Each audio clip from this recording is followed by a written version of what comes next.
हाय, welcome back. आज का जो लेक्चर है इसमें क्वेश्चंस हैं मोस्टली रिटेनिंग वॉल और स्टेयरकेस के टॉपिक के क्वेश्चंस हैं। तो स्टार्ट करते हैं। क्वेश्चन 176 में पूछा है कि कोई रिटेनिंग वॉल है जिसकी ओवरऑल हाइट है वो कैपिटल एच है, तो उसकी जो बेस स्लैब होगी उसकी विड्थ कितनी होगी। तो ये क्वेश्चन बेसिकली पूछा है ग्रेविटी वॉल के रिगार्डिंग। ग्रेविटी रिटेनिंग वॉल जो होती है वो अर्थ प्रेशर है उसको रेजिस्ट करती है सेल्फ वेट के कारण, और यहाँ पे बेस स्लैब जो हम रखते हैं वो 0.5 टू 0.7 रखा जाता है। एच यहाँ पे ओवरऑल हाइट है रिटेनिंग वॉल की। तो वैसे तो देखा जाए तो इस रेंज के तीन ऑप्शन हैं, तीनों ही सही होने चाहिए, बट आंसर की में इसकी अपर लिमिट गिवन है, तो आंसर की में जो आंसर गिवन है वो ऑप्शन ई है 0.7 नेक्स्ट है क्वेश्चन 177। इसमें पूछा है कि जो टॉप प्रोजेक्शन होगा फाउंडेशन स्लैब का उसको हम कितना रखेंगे। क्वेश्चन 177 में पूछा है कि जो टॉप प्रोजेक्शन होगा एक फाउंडेशन स्लैब का वो कितना होगा। बेसिकली रिटेनिंग वॉल की जो फाउंडेशन स्लैब या बेस स्लैब है उसके टॉप का प्रोजेक्शन होगा वो कितना होगा। तो ये दो टाइप की मेनली वॉल्स होती है, रिटेनिंग वॉल जो ग्रेविटी वाली होती है और जो कैंटिलीवर टाइप होती है। यहाँ पे मेंशन नहीं किया कि कौन सी के रिगार्डिंग पूछा गया है, तो मैं एक बार दोनों को देख लेते हैं उसके बाद आंसर मैच करते हैं। ये एक डायग्राम है कैंटिलीवर ग्रेविटी रिटेनिंग वॉल का, और ये वाला पार्ट है इसको हम टो बोलते हैं और इधर वाले पार्ट को बोला जाता है हील। तो टो में यहाँ पे हम देख पा रहे हैं कि ये जो प्रोजेक्शन है इसका वो h/6 है। तो ग्रेविटी वॉल के लिए प्रोजेक्शन जो है वो है h/6। भाई मैं रिटेनिंग वॉल के लिए चेक करते हैं। तो कैंटिलीवर टाइप जो रिटेनिंग वॉल होती है, ये कैंटिलीवर टाइप रिटेनिंग वॉल का डायग्राम है। यहाँ पे इसको हील बोलेंगे, इधर वाला जो है इसको टो बोलेंगे। और यहाँ पे डायग्राम में दिख रहा है कि जो प्रोजेक्शन है टो का वो 0.1 है, या फिर हम लिख सकते हैं को h/10 है कैंटिलीवर टाइप की रिटेनिंग वॉल में। तो हम देखते हैं कौन से का आंसर है वो मैच कर रहा है। यहाँ पे h/10 तो किसी भी ऑप्शन में है नहीं अवेलेबल, और ये h/6 जो है वो ऑप्शन बी में है। इट मींस इसने जो पूछा है ये टॉप प्रोजेक्शन, ये इसने पूछा ग्रेविटी टाइप की रिटेनिंग वॉल का, और जो होता है h/6, तो आंसर हो जाएगा वो ऑप्शन बी हो जाएगा 1/6 of overall height of the wall. यहाँ पे आंसर की में आंसर गिवन है वो ऑप्शन ए गिवन है, जो कि रॉन्ग आंसर है, ये नहीं होगा। नेक्स्ट क्वेश्चन है 178। यहाँ पे पूछा है कि बेस स्लैब की थिकनेस जो होगी वो जनरली हम कितना प्रोवाइड करवाते हैं। ये जो क्वेश्चन यहाँ पे पूछा है ये पूछा है कैंटिलीवर टाइप की रिटेनिंग वॉल के रिगार्डिंग, कि उसकी बेस स्लैब जो होगी उसकी थिकनेस जनरली हम कितना प्रोवाइड करते हैं। तो हम डायग्राम देखते हैं कैंटिलीवर रिटेनिंग वॉल का। ये कैंटिलीवर टाइप की रिटेनिंग वॉल है, इसकी 3 डायमेंशन है जो कि सेम है। एक तो इसकी ये जो है ये 0.1 होती है जो इसकी बेस स्लैब की थिकनेस है। दूसरा टो का प्रोजेक्शन भी इसका 0.1 होता है, और उसके अलावा जो स्टेम है इस वाले पार्ट को बोला जाता है स्टेम। तो स्टेम का जो बॉटम है यहाँ पे ये जो है ये इसकी थिकनेस है, ये भी 0.1 रखी जा रही है। ये डायग्राम में नीचे दिख रहा है कि ये वाली थिकनेस जो है ये भी 0.1 होती है। तीनों डायमेंशन है वो सेम होती हैं, h/10 होती हैं। तो हम देखते हैं ऑप्शंस में देखें तो जो स्टेम का बॉटम में विड्थ है उससे कंपेयर किया गया। हमने भी देखा कि स्टेम का बॉटम पे विड्थ होता है उसके इक्वली बेस स्लैब की थिकनेस होती है। तो यहाँ पे आंसर हो जाएगा वो ऑप्शन डी हो जाएगा। जितनी width of the stem at the bottom है, जो स्टेम होता है उसकी विड्थ डाउनवर्ड जब हम जाते हैं, जैसे ग्रेविटी डैम के सेक्शन की इंक्रीज होती है विड्थ, वैसे इसकी विड्थ भी इंक्रीज होती है, बट बॉटम पे जो इसकी विड्थ होती है वो इक्वल होती है बेस स्लैब की थिकनेस के। तो यहाँ पे आंसर हो जाएगा ऑप्शन डी। नेक्स्ट क्वेश्चन है 179। ये भी कैंटिलीवर टाइप रिटेनिंग वॉल के रिगार्डिंग है। यहाँ पे पूछा है कि हील स्लैब जो होगी उसका हम डिजाइन करेंगे तो जो बेंडिंग मोमेंट आएगा वो कौन कौन से फोर्सेस के कारण आएगा। तो हील स्लैब जो है यहाँ पे ये वाली जो स्लैब है ये हील स्लैब है, इसमें फोर्सेज आ रहे हैं। एक तो यहाँ पे जो सोइल है ये ग्राउंड सरफेस का लेवल है, तो यहाँ पे जो भी सोइल है वो इसमें डाउनवर्ड फोर्स लगा रही होगी। उसके कारण। दूसरा इसका सेल्फ वेट लग रहा होगा डाउनवर्ड, उसके कारण बेंडिंग मोमेंट आएगा। थर्ड है कि जो स्लैब है वो सोइल पे प्रेशर लगा रही है, इसके कारण जो नीचे सोइल है इसके यहाँ पे, ये भी इस पे एक अपवर्ड प्रेशर लगा रही होगी, इसको भी हम कंसिडर करेंगे बेंडिंग मोमेंट कैलकुलेट करेंगे तो। इसके अलावा हो सकता है कि यहाँ पे कुछ सरचार्ज हो, सरचार्ज इन द सेंस कि एक्स्ट्रा लोड लग रहा है उसके ऊपर, ग्राउंड सरफेस के ऊपर एक्स्ट्रा किसी ऑब्जेक्ट का किसी कारण से लोड आ रहा है, तो अगर सरचार्ज है तो उसका वेट भी हिल स्लैब पे जाएगा, उसको भी हम बेंडिंग मोमेंट कैलकुलेट करेंगे, उसमें कंसिडर करेंगे। यहाँ पे ऑप्शंस हैं कि इसका ऑन वेट, सोइल ऊपर है उसका वेट, सरचार्ज अगर है तो उसका भी वेट, और अपवर्ड रिएक्शन। तो सारे के सारे जो लोड ये लग रहे हैं इनके कारण बेंडिंग मोमेंट को हम फाइंड आउट करेंगे, कंसिडर करेंगे। तो यहाँ पे आंसर हो जाएगा ऑप्शन ई हो जाएगा, all of the above. Next 180, question 180 है, इसमें डिफरेंट स्टेटमेंट गिवन और पूछा है कि इनकरेक्ट स्टेटमेंट होगा वो कौन सा होगा। तो काफी इंपॉर्टेंट क्वेश्चन है ये, इसके गुप्ता एंड गुप्ता में भी इस टाइप के 2-3 क्वेश्चंस आपको मिल जाएंगे, सेम ही टॉपिक पे है, कैंटिलीवर रिटेनिंग वॉल पे। पूछा है कि कहां कहां पे हम रेनफोर्समेंट प्रोवाइड करते हैं कैंटिलीवर रिटेनिंग वॉल में। तो ये एक डायग्राम है कैंटिलीवर टाइप रिटेनिंग वॉल का, जहां पे रेनफोर्समेंट कहां कहां पे प्रोवाइड करवाते हैं हम उसको शो किया हुआ है। तो बेसिकली जब कैंटिलीवर रिटेनिंग वॉल का डिजाइन किया जाता है तो उसमें 3 मेन कैंटिलीवर बीम्स के जैसे उनका डिजाइन किया जाता है। एक ये वाली कैंटिलीवर हो गई स्टेम, दूसरा ये हिल स्लेब वाला कैंटिलीवर हो गया, और थर्ड हो गया ये टो स्लेब का कैंटिलीवर। अब जब हम स्टेम वाला जो है ये स्टेम के कैंटिलीवर को हम डिजाइन करेंगे तो यहाँ पे बैकफिल है, बैकफिल वो मटेरियल है जिसको रिटेन करने के लिए हमने रिटेनिंग वॉल को बनाया है। तो ये बैकफिल है, ये इस तरीके से यहाँ पे एग्जर्ट कर रहा होगा प्रेशर, और इस प्रेशर के कारण बेंडिंग मोमेंट क्रिएट करेगा, और ये जो रिटेनिंग वॉल है कुछ इस तरीके से बेंड होना चाहिए यहाँ पे। अगर ये इस तरीके से बेंड होती है तो इधर आएंगे टेंसाइल फोर्सेस और इधर आएंगे कंप्रेसिव फोर्सेस। आप इसे भी कंपेयर कर सकते हो, जैसे कि रिटेनिंग वॉल डाउनवर्ड अगर हम फोर्स लगा रहे थे, कि कैंटिलीवर है तो ये अगर डाउनवर्ड फोर्स हम लगा रहे थे यहाँ पे, ये कुछ इस तरीके से टिल्ट हो रही थी, इसके कारण यहाँ आ रहा था टेंसाइल, यहाँ पे आ रहे थे कंप्रेसिव। तो सेम ऐसे ही यहाँ पे टेंसाइल आएंगे, बैकफिल वाली साइड में टेंसाइल स्ट्रेसेज आएंगे, अब दूसरी वाली जो साइड है वहां पे कंप्रेसिव स्ट्रेसेज होंगे। तो इसलिए स्टेम में जो मेन रेनफोर्समेंट दिया जाता है वो दिया जाएगा इस वाले फेस पे, यहाँ पे मेन रेनफोर्समेंट दिया जाएगा। आपको ये डॉट डॉट से दूसरी साइड भी दिख रहे होंगे, बट ये वो मिनिमम रेनफोर्समेंट होता है जो कि स्लैब की रिक्वायरमेंट के अकॉर्डिंग हम मिनिमम रेनफोर्समेंट जो प्रोवाइड करते हैं बीम और स्लैब में। इधर वाले फेस पे सिर्फ वो ही उतना ही रेनफोर्समेंट प्रोवाइड किया गया है, बट इधर वाले जो फेस है, बैकफिल वाला जो फेस है, वहां पे हम कैलकुलेट करेंगे कितना बेंडिंग मोमेंट रिक्वायर्ड है, जैसे हम बीम में कैलकुलेट करते थे, और उसके अकॉर्डिंग हम यहाँ पे रेनफोर्समेंट प्रोवाइड करेंगे। तो स्टेम में हो गया यहाँ पे रेनफोर्समेंट। इसके बाद बचते हैं नीचे वाले 2 कैंटिलीवर, टो स्लैब और हील स्लैब। अगर टो स्लैब की बात करें तो इसमें यहां से डाउनवर्ड बैकफिल के वेट के कारण, खुद के वेट के कारण डाउनवर्ड प्रेशर लग रहा होगा, तो ये कुछ ऐसा ही केस बन गया। तो कैंटिलीवर बीम है जिसमें इस तरीके से डाउनवर्ड लग रहा है, तो इसमें क्या आएगा, ऊपर आएगा टेंसाइल, नीचे आएंगे कंप्रेसिव। तो हम जो रेनफोर्समेंट प्रोवाइड करते हैं कैंटिलीवर बीम में, या नॉर्मल हम स्ट्रक्चर की बात करें तो हम रेनफोर्समेंट वहां प्रोवाइड करते हैं जहां पे टेंसाइल स्ट्रेसेस आ रहे हैं। इसलिए हील स्लैब में भी रेनफोर्समेंट प्रोवाइड किया जाएगा, वो यहाँ पे टॉप पे किया जाएगा।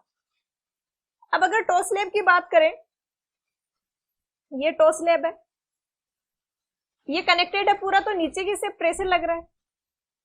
टो स्लैब के ऊपर सॉइल या तो होगा, मतलब बहुत कम होगा, फॉर एग्जांपल ये है सॉइल का लेवल टो स्लैब से ऊपर, तो डाउनवर्ड जो वेट लग रहा होगा वो काफी कम लग रहा होगा, अपवर्ड जो रिएक्शन आ रहा होगा वो काफी ज्यादा हो रहा होगा। ये कनेक्टेड है पूरा, तो जो रिएक्शन आ रहा है वो पूरे में जाएगा। जो हील स्लैब थी उसमें उसके ऊपर काफी सारी सोयल थी और उसके कारण उसका वेट उस पर आ रहा था, तो रिजल्टेंट जो प्रेशर आ रहा था वो डाउनवर्ड आ रहा था, ज्यादा प्रेशर था वो डाउनवर्ड था। बट हील स्लैब में ऐसा नहीं है, उसके ऊपर सिर्फ इतनी सी डेप्थ है सोयल की, इसके कारण जो डाउनवर्ड फोर्स होगा वो कम होगा और अपवर्ड फोर्स होगा वो ज्यादा होगा। या फिर आपको इसको इस तरीके से भी समझ सकते हो कि जैसे कि ये कोई स्ट्रिप है, यहां से ये कनेक्टेड है किसी से, अब यहाँ पे कंप्रेसिव फोर्सेस लगा रहे हो तो क्या होगा, यहां से तो ये स्ट्रक्चर नीचे जाना चाहेगा और यहां से ये स्ट्रक्चर ऊपर आना चाहेगा, तो ऊपर आना चाहेगा तो ये कुछ इस तरीके से बेंड होगा, जिसके कारण इधर आएंगे टेंसाइल, ऊपर की तरफ आएंगे कंप्रेसिव।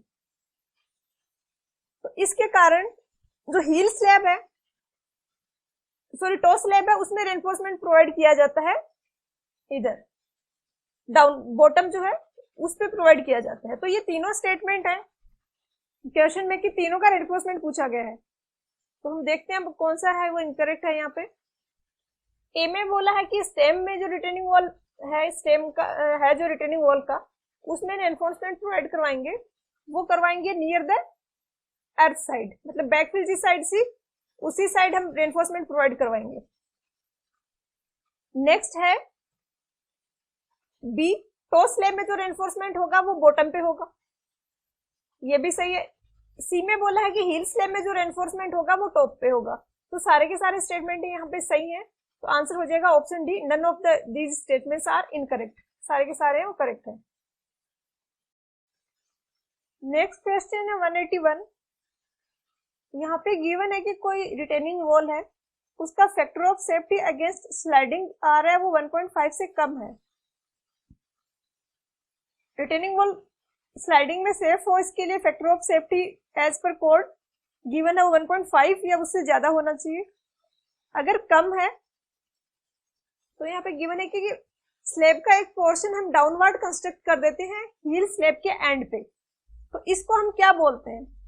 तो ये जो पोर्शन होता है स्लैब का जिसको हम हील स्लैब के एंड पे डाउनवर्ड कंस्ट्रक्ट करते हैं, इसको बोला जाता है शियर की, जो कि स्लाइडिंग में सेफ बनाता है रिटेनिंग वॉल को। ये कैंटिलीवर टाइप रिटेनिंग वॉल है, इसमें ये वाला जो स्ट्रक्चर है इसको बोला जाता है शियर की, क्योंकि अब ये स्लाइड नहीं हो पाएगा, स्लाइडिंग में फेल नहीं होगी रिटेनिंग वॉल। स्लाइडिंग में फेल होने के लिए इसको यहां से फेल होना पड़ेगा, इसको डिटैच होना पड़ेगा नीचे शियर की वाले कंपोनेंट को, तो इसकी स्लाइडिंग में स्ट्रेंथ होती है वो काफी बढ़ जाती है। इसको बोला जाता है शियर की या फिर शॉर्ट में की भी बोल सकते हैं। यहाँ पे ऑप्शंस गिवन है, ए में बोला है की जो कि करेक्ट है, बी में बोला कट ऑफ वॉल, तो कट ऑफ वॉल हम प्रोवाइड करवाते हैं कहीं पे सीपेज का प्रॉब्लम है, तो हम सीपेज को रिड्यूस करना चाहते हैं, सीपेज को कम करना चाहते हैं, तो वहां पे हम एक इम्परमेबल सॉइल की एक वॉल सी प्रोवाइड करवा देते हैं कि जो सीपेज के कारण जो लॉसेज वगैरह हो रहे हैं वो कम हो जाए, तो इस स्ट्रक्चर को बोला जाता है कट ऑफ वॉल। रिब होता है, रिब्ड स्लैब जो होता है वो काइंड ऑफ टी बीम होता है, उसका जो वेब वाला पार्ट होता है उसको बोला जाता है रिब। तो आंसर की में आंसर गिवन है जो कि डी गिवन है, जो नहीं होगा क्योंकि ये दोनों है ये शियर रेनफोर्समेंट स्लाइडिंग के अगेंस्ट सेफ्टी में नहीं यूज होते, शियर की यूज होता है, तो इसका आंसर हो जाएगा ऑप्शन ए। नेक्स्ट है क्वेश्चन 182। नेक्स्ट क्वेश्चन है 182। यहाँ पे हाइट गिवन है कैंटिलीवर टाइप रिटेनिंग वॉल की, एंगल ऑफ रिपोज गिवन है, वेट गिवन है, हमें कैलकुलेट करना है इफेक्टिव विड्थ जो स्टेम की बॉटम पे आएगी वो। तो यहाँ पे वही कंसेप्ट लगते हैं जो हम डिजाइनिंग ऑफ बीम में डेप्थ थिकनेस कैलकुलेट करने के लिए अप्लाई करते हैं।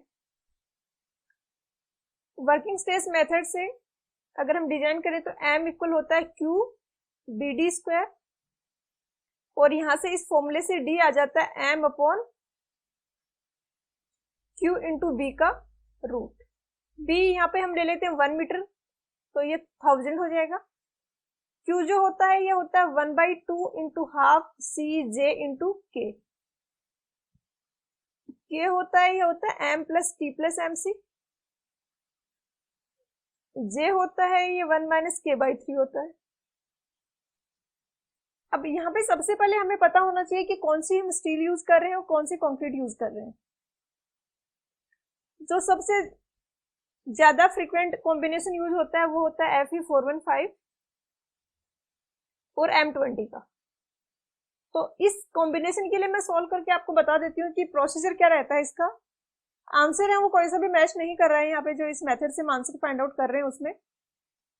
और यहाँ पे इनकम्प्लीट भी है क्वेश्चंस, क्योंकि इस क्वेश्चन में यहाँ पे इसने डेटा नहीं गिवन कि किसके लिए करना है। ऑब्वियसली अगर Fe या 415 की जगह कुछ और करोगे तो थिकनेस कुछ और होगी। इसी तरीके से M20 की जगह हम दूसरी कंक्रीट अगर यूज करते हैं तो जो आएगा इफेक्टिव विड्थ होगा वो डिफरेंट होगी। तो ये पर्टिकुलर कंडीशंस के अकॉर्डिंग जो मटेरियल यूज कर रहे हैं उसके अकॉर्डिंग होगा। अब यहाँ पे इस कॉम्बिनेशन के लिए अगर हम ले तो इसके लिए सिग्मा सीबीसी होता है वो 7 होता है, 7 न्यूटन पर mm स्क्वायर। m आएगा, m होता है 280/3 सिग्मा सीबीसी। तो m की वैल्यू यहाँ पे इससे हम सोल्व करेंगे तो आएगी 13.33। के हम इस मेथड से फाइंड आउट करेंगे तो के हमारा आ जाएगा mc t plus mc। Fe415 के लिए सिग्मा st की वैल्यू होती है, ये होती है 230 न्यूटन पर mm स्क्वायर। तो इस तरीके से हम यहाँ से के फाइंड आउट करेंगे तो के की वैल्यू यहाँ पे आ जाएगी 0.289। इस के की वैल्यू यहाँ पे पुट करके हम जे फाइंड आउट करेंगे तो जे यहाँ पे आ जाएगा 0.904। अब हमें क्यू फाइंड आउट करना है, ये वाला फॉर्मूला लगा के। तो सी हमें पता है सिग्मा सीबीसी 7 है, जे 0.904 है और के है वो 0.289 है। तो इससे अगर हम क्यू कैलकुलेट करेंगे ये आएगा 0.914। अब थर्ड नेक्स्ट बचता है कि हमें बेंडिंग मोमेंट कैलकुलेट करना है। तो बेंडिंग मोमेंट कैलकुलेट करने के लिए डायरेक्टली फॉर्मूला तो होता है वो ये होता है k a gamma h cube divided by 6। ये फॉर्मूला आया कैसे, ये वैसे ही प्रेशर डायग्राम से आया है कि हमने फोर्स निकाला और मोमेंट निकाला। एक बार मैं एक्सप्लेन कर देती हूँ। प्रेशर डायग्राम जो बनेगा वो ये होगा, यहाँ पे बॉटम पे प्रेशर होगा के ए गामा एच, एच यहाँ पे हाइट है, इसका एरिया होगा प्रेशर डायग्राम का वो टोटल प्रेशर फोर्स होगा। एरिया इसका कैलकुलेट करेंगे तो आएगा 1/2 बेस के a gamma H into height. इस प्रेशर फोर्स का जो सेंट्रोइड होगा वो इस एरिया का सेंट्रोइड होगा, वही प्रेशर फोर्स का सेंटर होगा। और ट्रायंगल का सेंट्रोइड होता है बेस से h/3 डिस्टेंस पे। हमें बेंडिंग मोमेंट कैलकुलेट करना है तो हम pressure force multiply by distance, तो इन दोनों को मल्टीप्लाई करेंगे तो आ जाएगा k a gamma h cube divided by 6। इस फॉर्मूले से हम m कैलकुलेट कर लेंगे। के के लिए हम ये फॉर्मूला लगाएंगे 1 minus sine phi upon 1 plus sine phi. Sine phi है वो एंगल ऑफ इंटरनल फ्रिक्शन या एंगल ऑफ रिपोज है, जिसकी वैल्यू यहाँ पे गिवन है वो 30 है। तो साइन 35 की जगह 30 रखेंगे तो के आ जाएगा 1/3। जब हम m कैलकुलेट करेंगे तो 1/3 इंटू 2000 इंटू 10, ये आया न्यूटन पर मीटर क्यूब में specific weight, gamma into H cube divided by 6। अभी ये बेंडिंग मोमेंट आया है न्यूटन मीटर में, हम इसको 10⁻³ से मल्टीप्लाई करेंगे क्योंकि हमें इसको कन्वर्ट करना है न्यूटन मिलीमीटर में। तो न्यूटन मिलीमीटर में जब हम m कैलकुलेट करेंगे तो ये आएगा 24 इंटू 10⁸ न्यूटन मिलीमीटर। ऊपर वाले को 10⁻³ से मल्टीप्लाई किया है। m की वैल्यू ये आ गई। यहाँ पे इस इक्वेशन में m की वैल्यू रखेंगे, q की वैल्यू रखेंगे, b है वो 1 मीटर के लिए हम फाइंड आउट करेंगे तो b की जगह 1000 लिख देंगे क्योंकि हमें mm में लिखना है। तो d आ जाएगा 24 इंटू 10⁸ डिवाइडेड बाई q यहाँ पे 0.914 और b की जगह लिख दिया 1000 और इसका पूरे का रूट निकाल लेंगे। और इसका रूट निकाल के जब हम इफेक्टिव विड्थ या थिकनेस निकालेंगे वो आएगी 1620 mm, जो कि यहाँ पे किसी भी ऑप्शन में अवेलेबल नहीं है। तो प्रोसीजर होगा ये होगा, अगर हम दूसरा मटेरियल यूज कर रहे हैं, कंक्रीट अलग है या स्टील अलग है, तो उस केस में सिग्मा एस टी और सिग्मा सीबीसी की वैल्यू चेंज होगी और उससे के कारण क्यू चेंज हो जाएगा। तो बेसिक प्रोसीजर है वो ये है। तो यहाँ पे आंसर गिवन है ऑप्शन सी है, जबकि अगर 6 मीटर की अगर हाइट है, स्टेम की अगर हाइट 6 मीटर है, तो उस केस में आप बुक में भी एग्जांपल्स देखेंगे तो इतना कम नहीं आ रहा, काफी ज्यादा आएगी वैल्यू। तो ये सारे ऑप्शंस यहाँ पे गलत है। नेक्स्ट है 183 कि कैंटिलीवर टाइप की रिटेनिंग वॉल है विदाउट हील स्लैब, तो इसको एल टाइप की एल शेप की रिटेनिंग वॉल भी बोला जाता है। यहाँ पे पूछा है, ये स्टेटमेंट्स गिवन है इसके रिगार्डिंग, तो वैसे ये सिलेबस में है नहीं, डिजाइनिंग में जो नॉर्मल कैंटिलीवर रिटेनिंग वॉल है फुल हील स्लैब और टो स्लैब दोनों है जिसमें, वो ही है। बट एक क्वेश्चन है इसमें कर लेते हैं हम डिस्कस। इसमें स्टेटमेंट यहाँ पे गिवन और सारे स्टेटमेंट ही सही है। तो थिकनेस जो होगी स्टेम की वो थ्रू आउट सेम रखेंगे। बेस स्लैब जो होगी वो स्टेम से 10 सेंटीमीटर ज्यादा थिक होगी, और विड्थ होगी जो बेस स्लैब की वो 0.7 times of total height of wall होगा। तो सारे स्टेटमेंट सही है, तो आंसर हो जाएगा ऑप्शन डी। नेक्स्ट क्वेश्चन है 184, ये स्टेयरकेस के रिगार्डिंग कि स्टेयरकेस में जो हॉरिजॉन्टल वाला पोर्शन होता है उसको क्या बोला जाता है।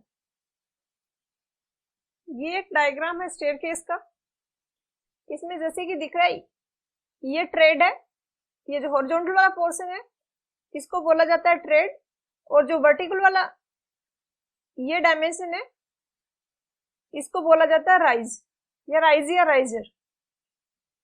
और एक लैंडिंग से दूसरे लैंडिंग के बीच की जो स्टेयर्स है उनको बोला जाता है फ्लाइट। तो यहाँ पे आंसर हो जाएगा ट्रेड।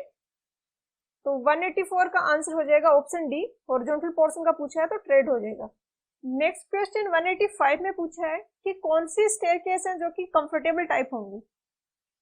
तो कोई भी स्टेयरकेस जिसमें एक फ्लाइट में नंबर ऑफ स्टेयर्स कम है, या फिर हम कह सकते हैं लैंडिंग्स बहुत ज्यादा है, तो वो काफी कंफर्टेबल होगी। तो हम चारों स्टेयरकेस का डायग्राम देखते हैं। तो ये है स्ट्रेट स्टेयर्स, ये स्ट्रेट है जिसमें कि एक की फ्लाइट में सारी स्टेयर्स देती है, लास्ट में जाके लैंडिंग है।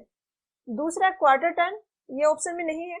ऑप्शन में डॉग लेग्ड और ओपन वेल है, ये है डॉग लेग्ड। डॉग लेग्ड जो स्टेयर्स होती है ये 180 डिग्री का टर्न आता है, इसमें इस तरीके से जा रहे हैं, उसके बाद ये लैंडिंग आई यहाँ पे, इसके बाद ये डायरेक्शन होगी। तो 180 डिग्री के टर्न होते हैं उस स्टेयर को डॉग लेग्ड स्टेयर्स भी बोला जाता है। ये भी पूछा जाता है काफी बार डॉग लेग्ड स्टेयर्स के बारे में। ये है open well. Open well stairs है, इसमें ये कि ये एक फ्लाइट है जिसमें ये 1 2 3 4 5 स्टेयर्स है, उसके बाद ये एक लैंडिंग है, उसके बाद अगेन यहाँ पे 4 स्टेयर्स है, उसके बाद ये लैंडिंग है। तो नंबर ऑफ लैंडिंग यहाँ पे काफी ज्यादा है, एक फ्लाइट में जो स्टेयर्स है वो काफी कम है। तो ये सबसे ज्यादा कंफर्टेबल स्टेयर होंगी ओपन वेल स्टेयर। तो यहाँ पे आंसर हो जाएगा ये ओपन, ये गलत लिखा है यहाँ पे, ओपन वेल हो गए। तो आंसर होगा ऑप्शन डी 85 का। ज्योमेट्रिकल स्टेयरकेस को हम नेक्स्ट क्वेश्चन में देखेंगे 186 में। नेक्स्ट क्वेश्चन है 186, यहाँ पे एक डायग्राम गिवन है फिगर 14.8 और पूछा है कि ये कौन से टाइप की स्टेयर्स हैं। तो dog legged, open well stair और स्ट्रेट स्टेयर का हमने भी डायग्राम देखा, वो ऐसा नहीं था, उसमें लैंडिंग थी। लेकिन ये जो है ये ज्योमेट्रिकल स्टेयर का इसका एग्जांपल है, जिसमें कि यहाँ पे लैंडिंग नहीं है, यहाँ पे भी स्टेयर्स प्रोवाइड की गई हैं। और इस टाइप की जो स्टेयर्स होती है इनको बोला जाता है विंडर्स। यहाँ पे डायरेक्शन में हम चेंज जो कर रहे हैं वो इन वेंडर्स की हेल्प से डायरेक्शन में चेंज हो रहा था, डॉग लेग में वो लैंडिंग की हेल्प से हो रहा था। इसका अगर 3D में डायग्राम देखें तो कुछ ऐसा दिखेगा। तो यहाँ पे ये वाली जो ट्राइंगुलर जो स्टेयरकेस है इनको बोला जाता है विंडर्स। तो ये भी पूछा जाता है काफी बार कि विंडर्स क्या होते हैं। नेक्स्ट क्वेश्चन में पूछा है कि टी है यहाँ पर ट्रेड की विड्थ है, आर है वो राइज की हाइट है। तो इनमें क्या रिलेशन होता है, बेसिकली इनमें रिलेशन होता है कि 2r प्लस टी जो इक्वल होता है ये 60 के इक्वल होता है, 60 यहाँ पे सेंटीमीटर में है। प्राइस का हम ट्वाइस लें, ट्रेड को वंस ऐड करें तो ये इक्वल आएगा 60 सेंटीमीटर के। तो डायमेंशन ट्रेड और राइज के हम इस तरीके से चूज करते हैं कि वो इस इक्वेशन को सेटिस्फाई करे। तो यहाँ पे आंसर हो जाएगा, वो हो जाएगा ऑप्शन ए। नेक्स्ट है क्वेश्चन 188। 188 में पूछा है कि मिनिमम हेडरूम जो स्टेयर्स में होगा वो कितना होना चाहिए। तो ये जो डायग्राम है इसमें ये यहाँ पे स्टेयर्स है, इसके ऊपर या तो ये कोई दूसरी स्टेयर्स हो सकती है या फिर ऊपर कोई दूसरा फ्लोर है उसकी रूफ है।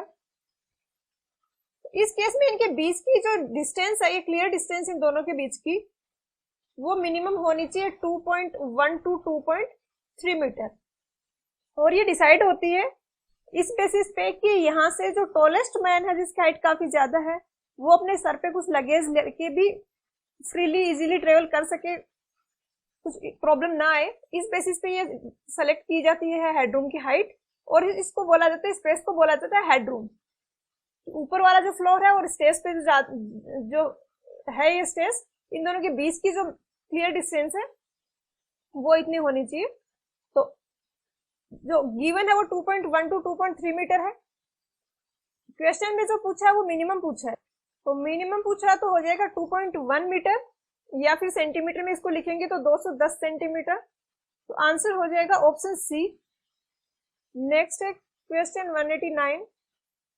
नेक्स्ट है क्वेश्चन 189। ये भी काफी कॉमन सा क्वेश्चन है, काफी बुक्स में मिल जाता है, काफी बार आता भी है एग्जाम में, काफी सिंपल है। यहाँ पे गिवन है कि जो स्टेप्स होंगे जो ट्रेड है, ये कोई स्टेप है जो एक साइड से तो वॉल पे टिका हुआ होता है, एक साइड को सपोर्ट मिल रहा है वॉल से, दूसरी साइड एक बीम होती है इस तरीके से जिसको बोला जाता है स्ट्रिंजर बीम। तो ये जो एक स्टेप है, एक साइड से वॉल पे सपोर्टेड है, दूसरी साइड से ये स्ट्रिंजर बीम पे सपोर्टेड है। तो ये जो स्टेप है इसका डिजाइन किया जाता है एक बीम के जैसे, क्योंकि एक बीम के जैसा ही स्ट्रक्चर है जो कि दोनों एंड्स पे सपोर्टेड है और इस पे लोड लग रहा है वो डाउनवर्ड लग रहा है। जब हम इसको डिजाइन करते हैं तो इस बीम की जो विड्थ लेते हैं वो लेते हैं R square plus T square का रूट। आर यहाँ पे राइज है और टी है वो ट्रेड है, तो इनका स्क्वायर ऐड करके रूट निकालते हैं और उतनी विड्थ की बीम के जैसे हम इस स्टेप को डिजाइन करते हैं। तो यहाँ पे आंसर हो जाएगा ऑप्शन सी। नेक्स्ट क्वेश्चन है 190, लास्ट क्वेश्चन।